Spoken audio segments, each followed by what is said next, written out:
ଆସି ପହଞ୍ଚିଛୁ ସାଲେପୁର ବ୍ଲକ ଅନ୍ତର୍ଗତ ଓଡାସିଂ ଗ୍ରାମ, ଯୋଉଠି କି ରମ୍ୟ କ୍ଷେତ୍ର ପାତାଳି ଗରୁଡ ମନ୍ଦିର ସାରା ଓଡ଼ିଶାରେ ବେଶ ପ୍ରସିଦ୍ଧ ସୁନାମ ଅର୍ଜନ କରିଥିବା ମନ୍ଦିର ଓଡାସିଂ ଗ୍ରାମର ପାତାଳି ଗରୁଡ। ଆପଣ ଶୁଣିଲେ ଆଶ୍ଚର୍ଯ୍ୟ ହେଇଯିବେ, ଲୋମମୂଳ ଟାଙ୍କୁରି ଉଠିବ। ଯୋଉଠିକି ପୁରୀ ଶ୍ରୀକ୍ଷେତ୍ରରେ ଜଗନ୍ନାଥ ବଳଭଦ୍ର ସୁଭଦ୍ରା ଅଛନ୍ତି ସତ, କିନ୍ତୁ ପ୍ରକୃତରେ ଓଡ଼ିଶାର ପାତାଳି ଗରୁଡ ହେଉଛନ୍ତି ସାଲେପୁର ବ୍ଲକ ଅନ୍ତର୍ଗତ ଓଡାସିଂ ଗ୍ରାମରେ, ଯୋଉଠିକି ମାଟି ଫଟେଇ ପାତାଳରୁ ବାହାରିଛନ୍ତି ଗରୁଡ। ହେଉଛି ସେହି ସାଲେପୁର ବ୍ଲକ ଅନ୍ତର୍ଗତ ଓଡାସିଂ ଗ୍ରାମରେ ଥିବା ପାତାଳି ଗରୁଡ ମନ୍ଦିର, ଯେଉଁଠିକି ସ୍ୱୟଂ ପାତାଳରୁ ଫୁଟିକି ବାହାରିଛନ୍ତି ସ୍ୱୟଂ ଗରୁଡ ମହାରାଜ। ଆପଣ ମାନେ ସିଧାସଳଖ ଦୃଶ୍ୟ ଦେଖୁଛନ୍ତି, ଆମେ ସେଇ ବିରଳ ଦୃଶ୍ୟକୁ ଆପଣ ମାନଙ୍କ ପାଖରେ ଦେଖେଇବାକୁ ଚେଷ୍ଟା କରୁଛୁ। ସାରା ଓଡ଼ିଶାରେ ପରିଚିତ, ଏବେ ମଧ୍ୟ ଗୁପ୍ତରେ ମନ୍ଦିର ଅଛି। ଦେଖନ୍ତୁ, ଇଏ ହଉଛି ସେଇ ମନ୍ଦିର। ଦେଖନ୍ତୁ ଠାକୁର ସ୍ୱୟଂ ପାତାଳରୁ କେଉଁଭଳି ଭାବରେ ଫୁଟିକି ବାହାରିଛନ୍ତି, ଇଏ ହଉଛି ତାର ଦୃଶ୍ୟ। ଏବଂ ବଡ ଦୃଶ୍ୟ ହଉଛି, ଦେଖନ୍ତୁ ଗରୁଡ ମହାପ୍ରଭୁଙ୍କୁ କେମିତି ଏଠି କଳା ପଥର କାଟିଥିଲା।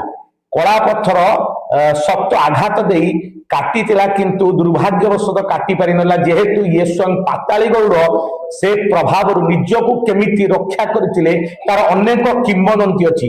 ଇଏ ହଉଛି ଗରୁଡ ମହାପ୍ରଭୁଙ୍କ ଆଘାତ ଦେଇଥିବା କଳା ପଥରର ଚିହ୍ନ, ଏବଂ ଇଏ ହଉଛି ସମ୍ପୂର୍ଣ୍ଣ ଭାବରେ ପାତାଳରୁ ଫୁଟିକି ବାହାରିଥିବା ଗରୁଡ, ସ୍ୱୟଂ ଗରୁଡ ମହାରାଜ, ଯୋଉଟା କି ପାତାଳି ଓଡ଼ିଶାରେ ପୁରା ବିରଳ। ପରିଚୟ ଟା ଟିକେ ଦିଅନ୍ତୁ। ସନାତନ ଶତପଥୀ, ଘର ଓଡାସିଂ। ଆପଣ ଏ ଘର ମନ୍ଦିରର ପୂଜକ। ଆଜ୍ଞା।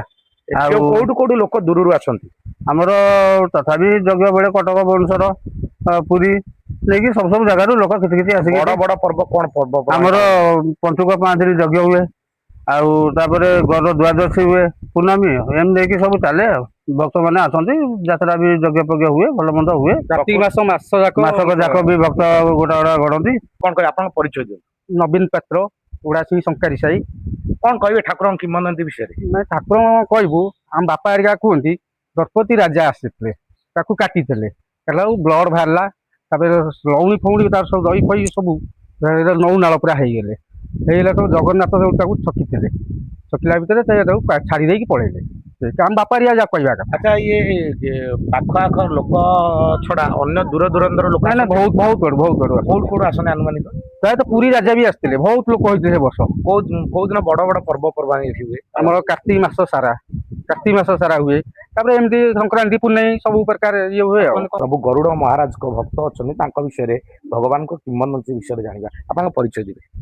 ମୋ ନାଁ ହଉଛି ଭଗବାନ ବେହେରା, ଗ୍ରାମ ଓଡାସିଂ, ସ୍ଥାୟୀ ବାସିନ୍ଦା ଏଠିକାର। କଣ କହିବେ ଠାକୁରଙ୍କ କିମ୍ବଦନ୍ତୀ ବିଷୟରେ? କଣ ଜାଣିବେ ଠାକୁରଙ୍କ କିମ୍ବଦନ୍ତୀ ଭିତରେ? ଆମେ ଗରୁଡଙ୍କ ଭିତରେ ଯେତିକି ଜାଣିଛୁ, ଆମ ପିଲାବେଳେ ଯେତିକି ଜାଣିଛୁ, ଯେ ହଉଛନ୍ତି ପାତାଳି ଗରୁଡ।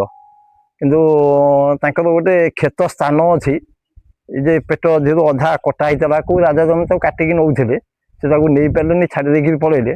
ସେ ଗଲା ପରେ ଆସ୍ତେ ଆସ୍ତେ ଏଠି ଯୋଉ ପୂଜକ ରହିଥିଲେ, ସେ ପୂଜକ ଯେତେବେଳେ ଗାଧୁଆ ପାଧୁଆ କରିଦିଅନ୍ତି, ପଥର ପକେଇକି ତାକୁ ଗାଧେଇ ଦିଅନ୍ତି, ସେ ଗାଧେଇଲା ବେଳେ ଠାକୁର ଉଚ୍ଚତାରେ ବଢିଲେ।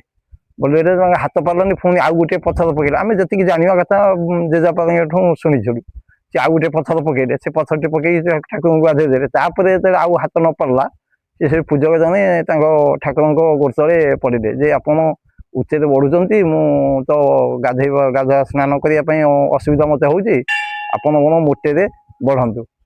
ସେ ମୋଟେରେ ବଢୁଛନ୍ତି।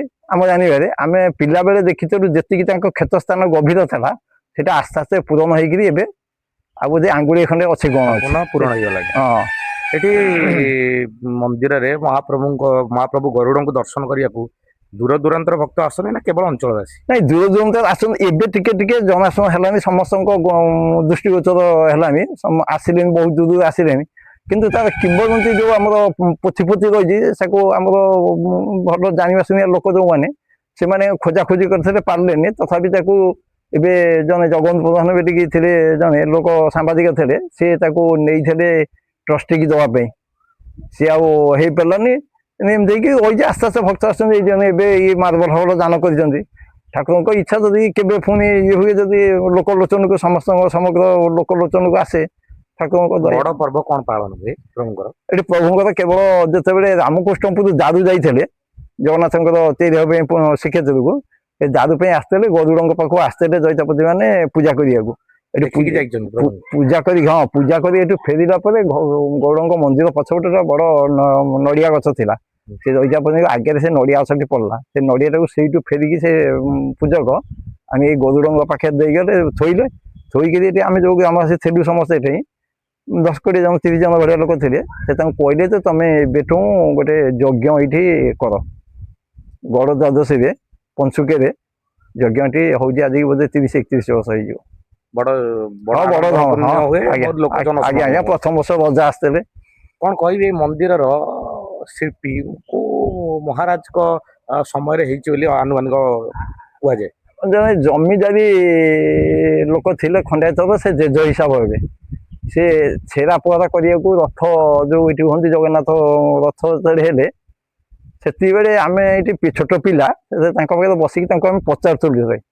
ସେ କହିଲେ ଔଡ଼ ବଂଶର ଜଣେ ରାଜା ତାଙ୍କ ଦେଶରୁ ଅନ୍ୟ ରାଜାଙ୍କ ସହିତ ଯେତେବେଳେ ଯୁଦ୍ଧ ହେଲା ସେ ତାଙ୍କୁ ବାହାର କରିଦେଇଥିଲେ। ଲଢେଇରେ ତାଙ୍କୁ ପରାସ୍ତ କଲା ପରେ ସେ ଦେଶ ଛାଡିକିରି ଏଠି ଆସି ରହିଥିଲେ। ରହିଲା ପରେ ଯେତେବେଳେ ସେ ଏଠି ରହିକି ସେ ରାଜାଙ୍କ ସହିତ ଯୁଦ୍ଧ କରୁଥିଲେ, ସେ ସେଠୁ ଜିତିଲା ପରେ ଜୟଲାଭ କଲା ପରେ ସେ ଏଠୁ ଛାଡିଗଲେ। ଏ ଜାଗାର କିମ୍ବଦନ୍ତୀ ଦେଇ ଯାଇଥିଲେ, ନାଁ ଦେଇଥିଲେ ସେ ଔଡ଼ ବଂଶ ରାଜା ବୋଲିକି। ସେ ଓଡା ସିଂ ନାଁ ଦେଇକି ଯାଇଥିଲେ। ଓଡା ସିଂ ଟା ଓଡ୍ର ରାଜା ବଂଶର ହୋଇଥିବାରୁ ହଁ ଓଡା ସିଂହ ହଁ ଓଡା ସିଂ କରାହେଇଛି। ତାକୁ ସଂଶୋଧନ କରି ଓଡ୍ର ତ ଆଉ ରହିବନି, ଗୋଟେ ଇଏ ଅଶୁଦ୍ଧ ଭାଷା ଓଡା ସିଂହ ଶୁଭୁଛି। ଆଉ। ଓଡା ସିଂ କରାହେଇଛି। ଓଡାସିଂ ଗ୍ରାମର ପାତାଳି ଗରୁଡ ମଠ ପାଖରେ ଗୋଟିଏ ଗୁପ୍ତ ସ୍ଥାନ ଦେଖିବାକୁ ମିଳିଥିଲା। ଗୁପ୍ତ କ୍ଷୁଦ୍ର ସୁଡଙ୍ଗଟିଏ ଦେଖିବାକୁ ମିଳିଥିଲା। ଲୋକମାନଙ୍କ ମତରେ ଏହା, କେତେକଙ୍କ ମତରେ ହଉଛି ସୀତାଙ୍କ ଅନ୍ତଃସାର। ଯଦିଓ ବାସ୍ତବିକ ଭାବରେ ଏପର୍ଯ୍ୟନ୍ତ ସମ୍ପୂର୍ଣ୍ଣ ବିବରଣୀ ଦିଆଯାଇ ନାହିଁ। କେତେକ କୁହନ୍ତି ଏହା ସୀତାଙ୍କ ଅନ୍ତଃସାର ଏବଂ କେତେ କୁହନ୍ତି ଏହା ପଛରେ ଅନେକ ଗୁପ୍ତ ତଥ୍ୟ ଲୁଚିକି ରହିଛି। ତ ଯେହେତୁ ଜଗନ୍ନାଥ ସ୍ନାନ ପୂର୍ଣ୍ଣମୀରେ ସ୍ନାନ କରିବାକୁ ଆସନ୍ତି, ତ ସ୍ନାନ ମଣ୍ଡପ ଭାବରେ ପରିଚିତ। ଏବଂ ଦେଖୁଥିବେ ଇଏ ହଉଛି ସିଧାସଳଖ ସେଇ ଦୃଶ୍ୟ ଯାହାକି ଏବେ ସୁଦ୍ଧା ଗୁପ୍ତ ଆକାରରେ ରହିଛି। ତାର କୌଣସି ସୂଚନା ଦିଆଯାଇ ନାହିଁ, ଏବେ ବି ସୁଦ୍ଧା ଗୁପ୍ତରେ ରହିଛି। କେତେକଙ୍କ ମତରେ ଏହା ସୀତାଙ୍କ ଅନ୍ତଃସାର, କିନ୍ତୁ ଏବେ ବି ସମ୍ପୂର୍ଣ୍ଣ ଭାବରେ ସଠିକ ସୂଚନା କେହି ଦେଇପାରନ୍ତିନି। କିନ୍ତୁ କେଉଁ ଆଦିମ କାଳରୁ ଇଏ ଗୋଟେ ରହିଛି। ଇଏ ହଉଛି ଏକ ଗୁପ୍ତ ସ୍ଥାନ, ଯାହାକୁ ଦେଖିବାକୁ ମଧ୍ୟ ଅନେକ ଦୂର ଦୂରାନ୍ତରରୁ ଲୋକ ଆସି